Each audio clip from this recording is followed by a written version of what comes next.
ndodhur sot është policia ka qelluar në trup me qëllim drejt për drejt deputetët e Partisë Demokratike duke nisur nga Sali Berisha. Ka targetuar, siç nuk është ligji thot tjetër gjë, krejtësisht, ka targetuar, ka gjuetur në mish. Kjo është ajo që ka ndodhur sot ndryshe nga protestat e tjera. Në qoftë se kanë vendosur të mbijetojnë duke gjuetur në mish opozitarët, deputetët e opozitës, popullin e opozitës, në mish do ta marrin përgjigjen. E para, e dyta, përpjekja që po bëjnë tani për të marrë në mënyrë të indiskriminuar çdo njeri që del nga Partia Demokratike, nga territori i Partisë Demokratike, për ta marrë dhe për ta arrestuar, e kanë vetëm për të zezë vetë dhe për asnjë arsye tjetër.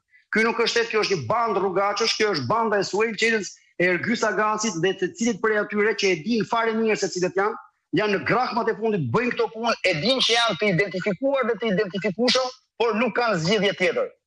Po ju them këtu sot përmes valve televizionit tuaj, kanë zgjidhje tjetër.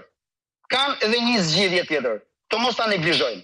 Në këtë mënyrë që po veprojnë do të marrin përgjigjen më të egër, përgjigjen që meritojnë nga opozita. Në qoftë se mendojnë se mund të ripërsërisin ngjarjet e 91-shit, 1 prillit 91-shit në 2 prillit 91-shit në Shkodër, e kanë shumë gabim. E kanë jashtëzakonisht gabim. Partia Demokratike nuk është më ajo që ka qenë në 91-shit. Partia Demokratike sot do t'ju kthej përgjigjen deri në sigurisht brimën e të futen. Ta kenë parasysh gjithë kjo bandë rrugaçësh që në fakt po mbron një bandë të pandehurish, kusarësh që ka zaptuar zyrat e shtetit.